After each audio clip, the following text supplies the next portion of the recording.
আসসালামু আলাইকুম। আজকে আমি নতুন একটা রেসিপি নিয়ে চলে আসলাম।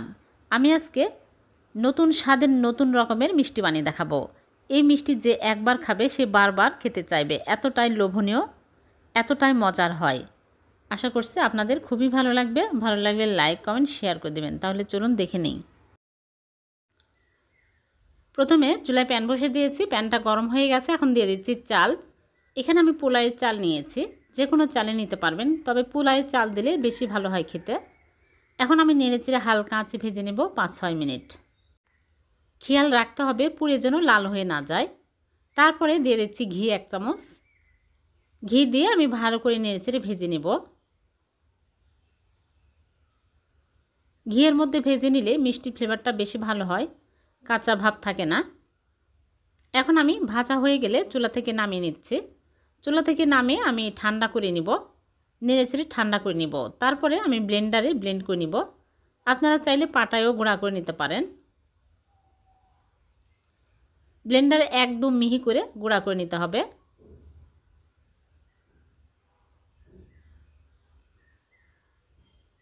এই রকম করে গুঁড়া করে নিয়েছি, একদম মিহি হয়েছে গুঁড়া। এখন আমি এক সাইডে রেখে দিচ্ছি। এদিকে চুলায় প্যান বসিয়ে দিয়ে দিচ্ছি লিকুইড দুধ 1/2 কাপ আর গুঁড়া দুধ দিয়ে দিচ্ছি 1/2 কাপ। যে কোনো ব্র্যান্ডের গুঁড়া দুধ নিলেই হবে। এখন আমি ভালো করে নেড়েচেড়ে মিক্স করে নিব। তারপরে চুলা অন করে দিব, দিয়ে অনবরত নেড়েচেড়ে ঘন করে নিব। চিনি দিয়ে দিলাম 1 টেবিল চামচ। এখন আমি অনবরত নাড়তে থাকবো। খেয়াল রাখতে হবে তলায় যেন লেগে না যায়। আরও 1 চামচ ঘি দিয়ে দিলাম। ঘি যতই বেশি দেওয়া হবে মিষ্টির ফ্লেভারটা ততই বেশি ভালো হবে, খেতে অনেক টেস্টি হবে। অনবরত নেড়েচেড়ে ঘন করে নিব। বেশি ঘন টাইট করা যাবে না, তাহলে ঠান্ডা হওয়ার পরে আরও শক্ত হয়ে যায়। যখন এরকম ঘন হবে তখনই নামিয়ে নিচ্ছি।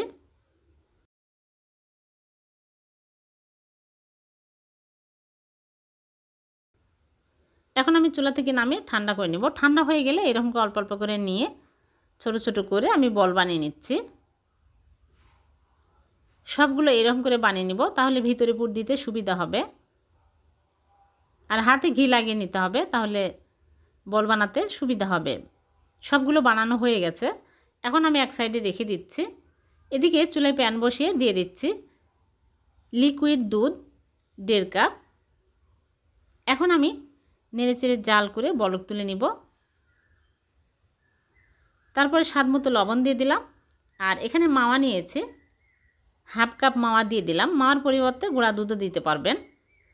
মাওয়া দিয়ে আমি ভালো করে নেড়েচেড়ে বলক তুলে নিব। তারপরে দিয়ে দিচ্ছি চিনি 1/2 কাপ। 1/2 কাপ চিনি দিয়ে আমি নেড়েচেড়ে ভালো করে বলক তুলে নেব। আর মাওয়াটা ভালোভাবে গলে আসলেই আমি চুলাটা লো আঁচে রাখবো। রেখে আমি চালের গুঁড়া দিয়ে দিচ্ছি। এক হাতে দিব আর এক হাতে নেড়েচেড়ে নিব। একবারে ঢেলে দিলে কিন্তু দলা পেকে যাবে। অল্প অল্প করে দিতে হবে আর নেড়েচেড়ে নিতে হবে। সবগুলো দিয়ে আমি ভালো করে নেড়েচেড়ে ঘন করে নিব। ঘন টাইট করে নিতে হবে। আরও 1 চামচ ঘি দিয়ে দিচ্ছি। ঘি দিয়ে আমি ভালো করে আরেকটু টাইট করে নিব। যখন দেখবেন এইরকম প্যানের গা ছেড়ে আসছে আর টাইট হয়ে গেছে তখনই হয়ে যাবে। এখন আমি চুলা থেকে নামিয়ে নিচ্ছি। চুলা থেকে নামিয়ে আমি একটা প্লেটে ঢেলে ঠান্ডা করে নিব। ভালোভাবে ঠান্ডা হয়ে গেছে। এখন আমি ভালো করে মথে নিচ্ছি।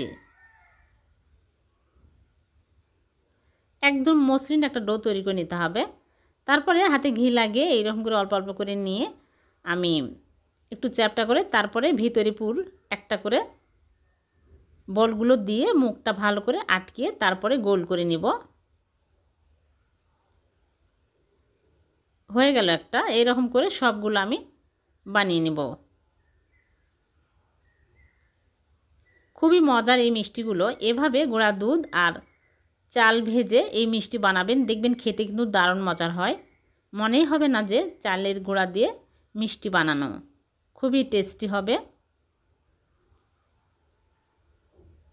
এরকম করে সবগুলো মিষ্টি আমি বানিয়ে নেব। আপনারা বাড়িতে বানিয়ে দেখবেন, খেতে কিন্তু দারুণ মজার হয়। এখন আমি এই মিষ্টিগুলো পানির ভাপে দেব। আগে থেকে চুলে একটা পাত্রে পরিমাণ মতো পানি দিয়ে পানি ফুটিয়ে নিয়েছি। একটা স্ট্রেনার বসে স্ট্রেনারের উপর মিষ্টিগুলো দিয়ে হাই হিটে 8 মিনিট জাল করে নেব। ঢেকে দিচ্ছি, ঢেকে 8 মিনিট জাল করে নিতে হবে। 8 মিনিট পর আমি ফিরে আসলাম।